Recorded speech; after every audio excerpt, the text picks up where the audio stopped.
Do you feel like you're a little bit behind in life? My name is Nick Perry and I'll be 32 years old and starting my freshman year of college. I have a beautiful wife named Tacy and a 5-year-old son named Landon. I should be happy for what I have: a family, a nice house, a nice pool, but I felt the void in my life, not having a college degree.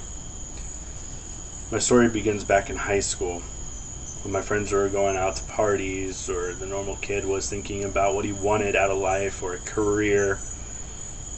I was taking care of my mom, who had aggressive form of multiple sclerosis. My mom was diagnosed with MS and I started my freshman year in high school. I was the only child and had no family in the local area to support, so I had to step up and help my father.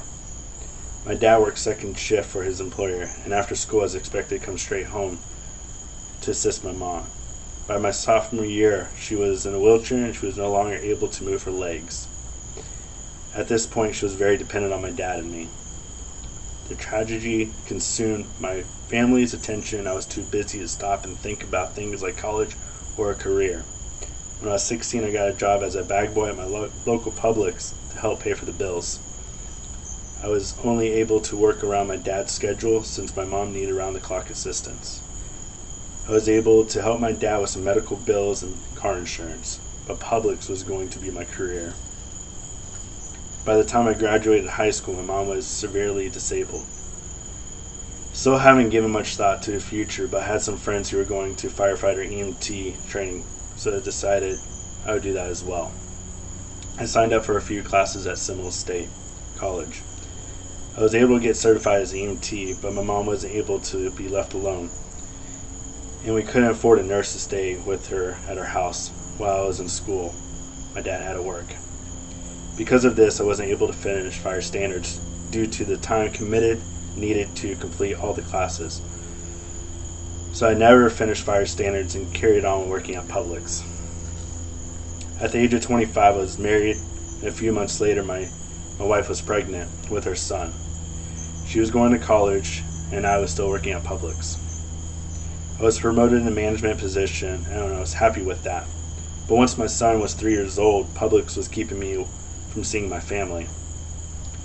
I was working 50 to 60 hours a week, and every holiday season was all hands on deck. And I was not home to be with my family. Holiday seasons were exhausting, from working long hours to the days leading up to the holidays. And I spent actual holiday time off recovering from work instead of enjoying family time. When I was about 28 years old, my dad and I had to make the hardest decision to put my mom in a nursing home. We were no longer equipped to care for her at home. At this point, she was almost a quadriplegic, only able to move her left arm somewhat, and her health was really failing. She lived for a little over a year in the nursing home before she passed away. It was shortly after this that I left Publix because I felt like I was missing out on family time. I now have a job that is more flexible and offers better work-life balance, but I don't feel though my job is secure like I did with Publix. I'm hoping a college degree will help me advance in my career and create greater job security. So here I am, going on 32 years old, starting my freshman year of college, and finally getting serious to what I want, do with my life, what is best for my family.